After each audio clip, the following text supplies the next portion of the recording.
अरे याद रखो 2024 में अगर बीजेपी को हराना है तो तुमको बीजेपी को उसकी हिंदुत्व आइडियोलॉजी पर हराना पड़ेगा। अगर अपोजिशन के लीडर मिल जाएंगे इससे कुछ फायदा नहीं होगा। फायदा उस वक्त होगा जब यूपी की जनता को बीजेपी के खिलाफ खड़ा कर दिया जाए और उनसे कहा जाए कि बीजेपी आपको नौकरी देने में नाकाम साबित हुई है। बीजेपी नौजवानों का मुकद्दर बेरोजगार बनाकर रखती है। जब हम यूपी की और भारत की जनता को ये बात समझाने में कामयाब हो जाएंगे कि नरेंद्र मोदी प्रधानमंत्री जरूर बन गए मगर महंगाई को रोक नहीं सके। आज गरीबी बढ़ रही है, बेरोजगारी बढ़ रही है, आज जनता के पास पैसे नहीं है अगर उनके बच्चों को स्कूल में तालीम दिलाने के लिए।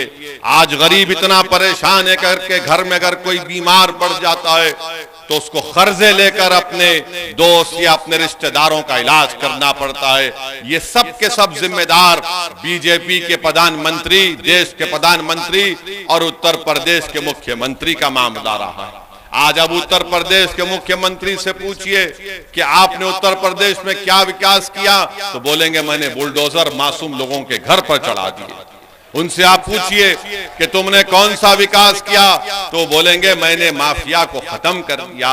अरे माफिया को कहां खत्म हो रहा है? अरे ये तो बताओ कि आपके बीजेपी में कितने ऐसे माफिया नेता बैठे हैं, उन पर फूल बरसाए जा रहे हैं, उनको आप अपनी सत्ता में रहकर अपनी छत्र छाया में उनकी हिफाजत कर रहे हैं।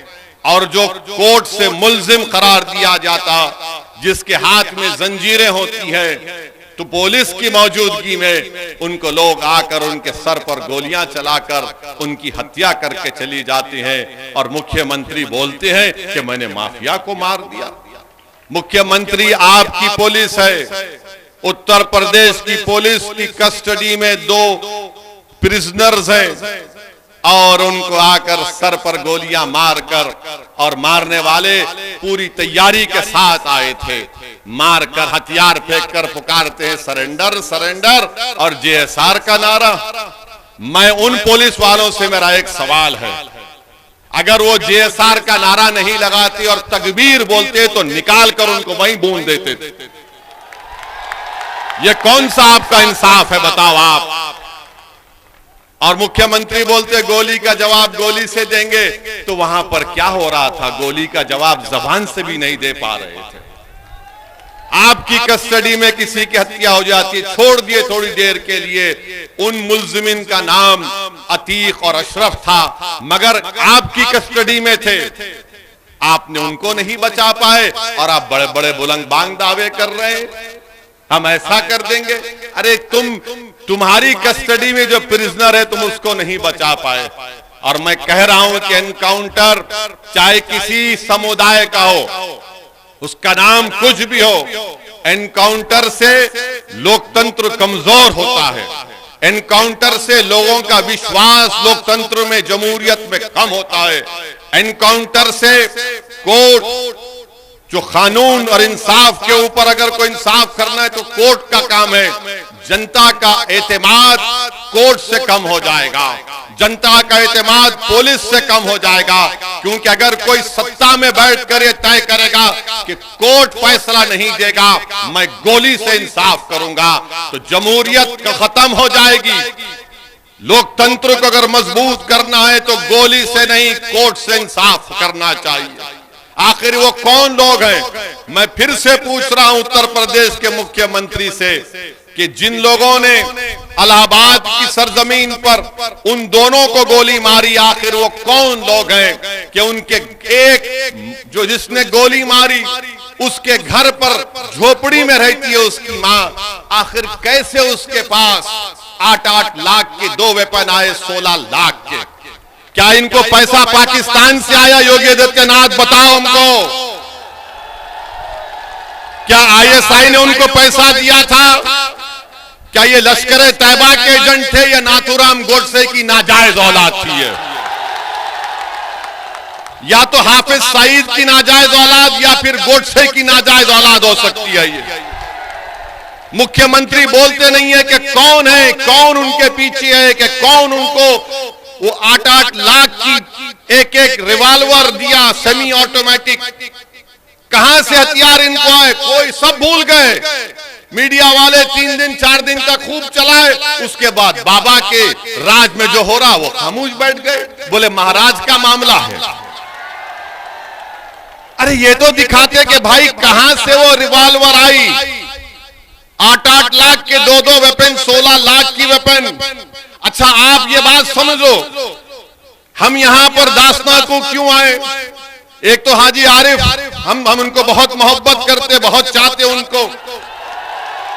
दूसरा हमारा आने का मकसद यह है कि हम पर जो लोग गाड़ी पर हमारे पर गोलियां चलाए थे वो भी हमारे पीछे चल रहे थे। यहां पर यहीं पर टोल गेट पर गोली चलाए तो हम सोचे कि अगर नहीं जाएंगे तो वो नाथूराम गोडसे की औलाद, वो दोनों को लगेगा कि डर के नहीं आया हो ऐसे। तो हम बोले आते हैं आरिफ साहब, आप फिक्र मत करिए, जरूर आते हैं, इसीलिए हम आए हैं और आते रहेंगे। हम इन नाजायज नाथूराम गोडसे के औलाद को कहना चाहेंगे कि गोलियों से हम डरने वाले नहीं हैं, मौत से डरने वाले का नाम असदुद्दीन ओवैसी नहीं है। जो वक्त मेरी मां ने मुझे पैदा किया वो वक्त अल्लाह ने तय किया। जिस वक्त इस दुनिया से हमारी आंख बंद होगी वो वक्त भी अल्लाह तय करेगा। और अगर अल्लाह हमारी जिंदगी में शहादत लिखा है तो अल्लाह का लाख लाख शुक्र कि हम मौत अगर जिंदगी में आ जाए और शहीद बन के जाएंगे तो इससे बढ़ के इनाम इस गुनाहगार को क्या मिल सकता है। मगर तुम्हारी गोलियां, तुम्हारी ताकत, तुम्हारा जुल्म हमारी आवाज को दबा नहीं सकेगा। हम जालिम को जालिम बोलेंगे और तुम्हारी गोलियों का जवाब हम सीना तान कर मुकाबला करेंगे, मगर अपने सरों को नहीं झुकाएंगे। तो मेरे अजीज दोस्तों और बुजुर्गों, आपसे यही इल्तिजा और गुजारिश है कि आप अपने वोट का सही इस्तेमाल करिए, वो गलती मत करिए जो आपने विधानसभा के चुनाव में की थी और आपने समझा कि अखिलेश भैया भाजपा को हराएंगे।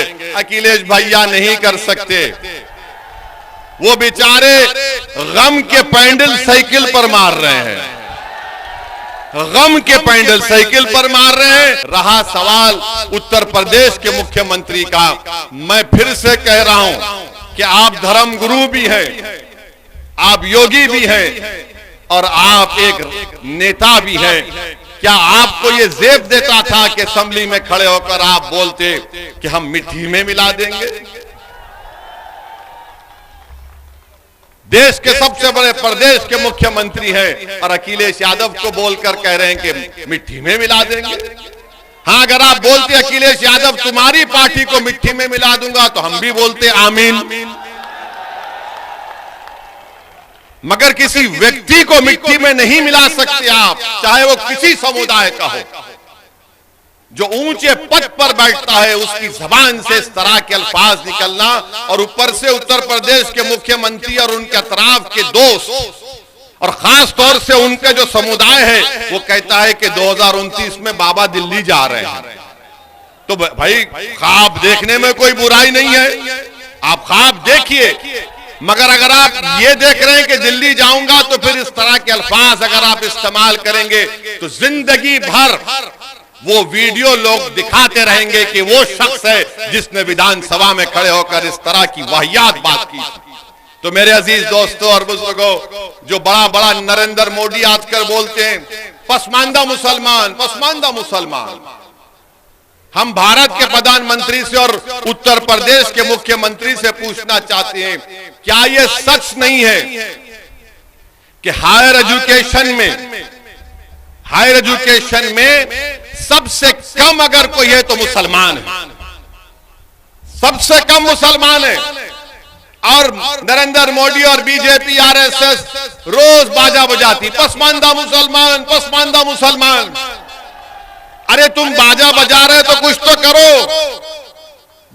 भारत सरकार का डेटा, आज इंडियन एक्सप्रेस में एक आर्टिकल छपा है, भारत सरकार का डेटा बता रहा है कि पूरे देश में जो हायर एजुकेशन में यानी 12वीं 12th क्लास के बाद जो एनरोलमेंट होता है किसका हुआ है? दलितों का 4%, आदिवासियों का 11%, ओबीसी का 4%, अपर कास्ट लोगों का 13% और मुसलमानों का 8% कम हुआ है पूरे भारत में। और उत्तर प्रदेश में कितना कम हुआ है?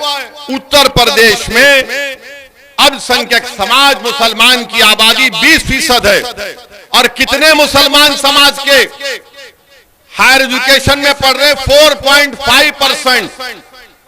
पूरे भारत में अगर 1,80,000 मुसलमान का ड्रॉप आउट हुआ है हायर एजुकेशन एनरोलमेंट में, तो उत्तर प्रदेश में 58,365 का ड्रॉप आउट हुआ। क्यों मोदी जी आप झूठ बोलते? पसमानदा मुसलमान को करो। अरे आप ही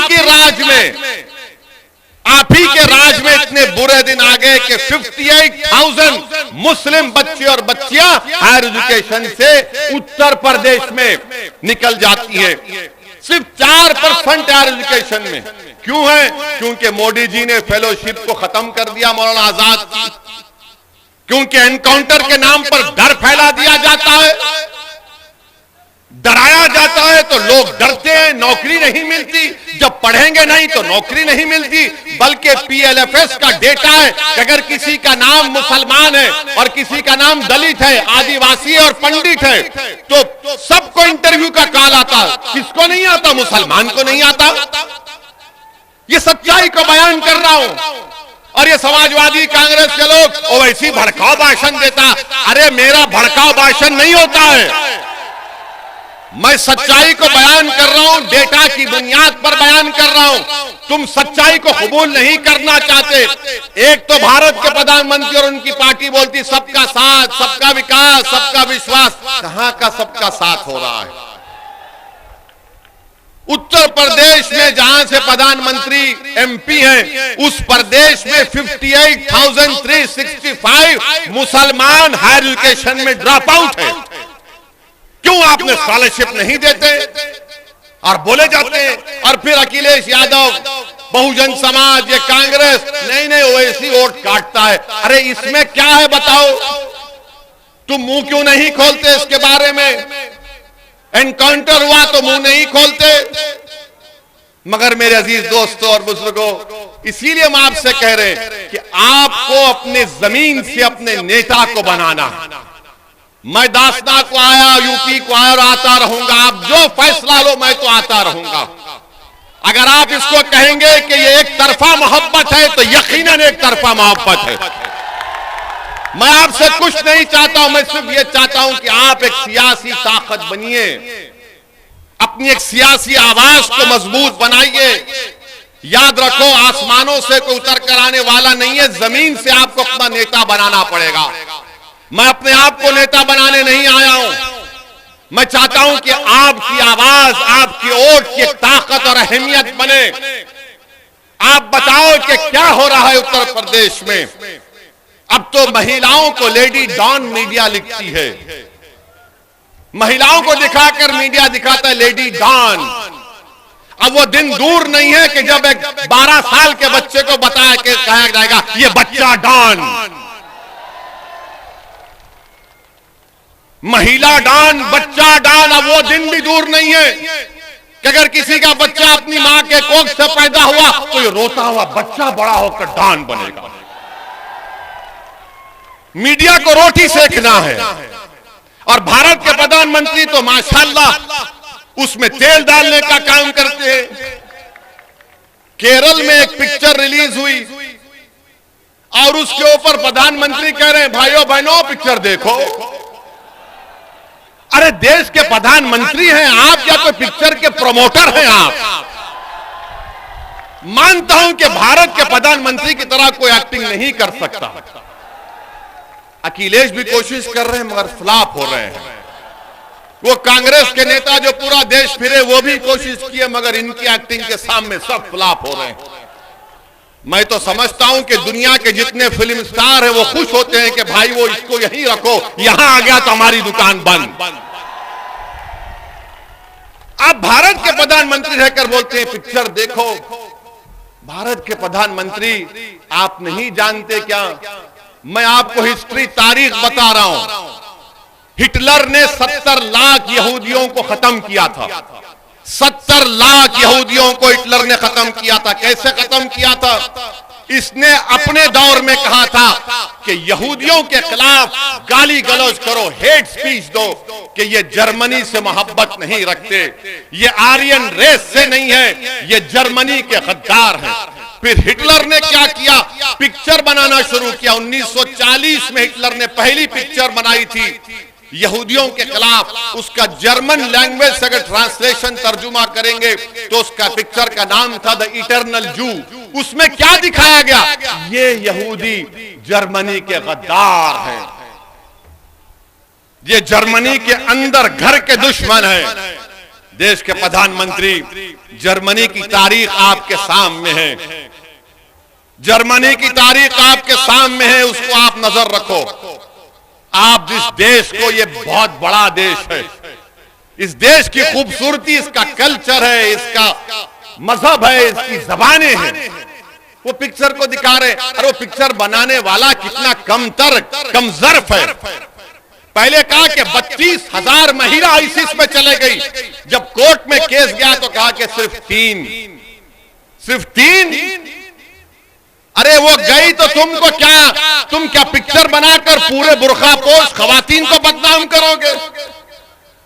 तुम क्या पूरे समुदाय को बदनाम करोगे?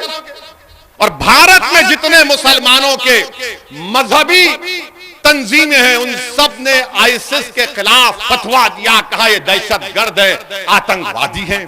तुम वो नहीं दिखाते। और किसी ने हमसे कहा कि उस पिक्चर में ओवैसी तुम्हारी तकरीर भी दिखाई गई। तो हम मानते हैं कि हमारी तकरीर को सुने बगैर हमारे दुश्मन का भी पेट में दर्द नहीं कम होता। इनको लगता है कि जब तक ओवैसी का भाषण नहीं सुनेंगे हम में मर्दानगी नहीं पैदा होगी। तो सुनो, सच्चाई पर मुमन्नी है, झूठ पर हम नहीं बोलते, लंबी लंबी नहीं छोड़ते। भाइयों बहनों, 15 लाख आ जाएगा। भाइयों बहनों, हर साल 2 करोड़ नौकरियां मिलेंगी, अच्छे दिन आ जाएंगे। तो ये पिक्चर बना रहे हैं। अरे महंगाई पर पिक्चर बनाओ, किसान को फर्टिलाइजर नहीं मिल रहा है, नहीं बनाएंगे। अरे पिक्चर बनाओ कि घर में गरीब के पास पैसे नहीं है, सेविंग्स खत्म हो रही हैं। भारत में 20% गरीब और गरीब हुआ है। कितना? 50%। अगर एक गरीब 100 रुपये कमा रहा था, आज 50 रुपये कमा रहा। और अगर कोई दौलतमंद 100 रुपये कमा रहा था, आज 140 रुपये कमा रहा है। ये नरेंद्र मोदी का सबका साथ, सबका विश्वास, ये गरीबों से मोहब्बत बीजेपी की है कि गरीब जो 100 रुपये कमा रहा था, आज 50 रुपये कमा रहा है। सबसे गरीब जो दौलतमंद 100 रुपये कमा रहा था, 140 रुपये कमा रहा है। तो भारत के गरीबों को फैसला करना है, भारत के मजलूमों को फैसला करना है। बीजेपी को शिकस्त दीजिए, बीजेपी को हराइए। ये समाजवादी और बहुजन समाज पार्टी बीजेपी को कामयाब करवाना चाहती है। अपने इत्तेहाद को कमजोर मत होने दीजिए।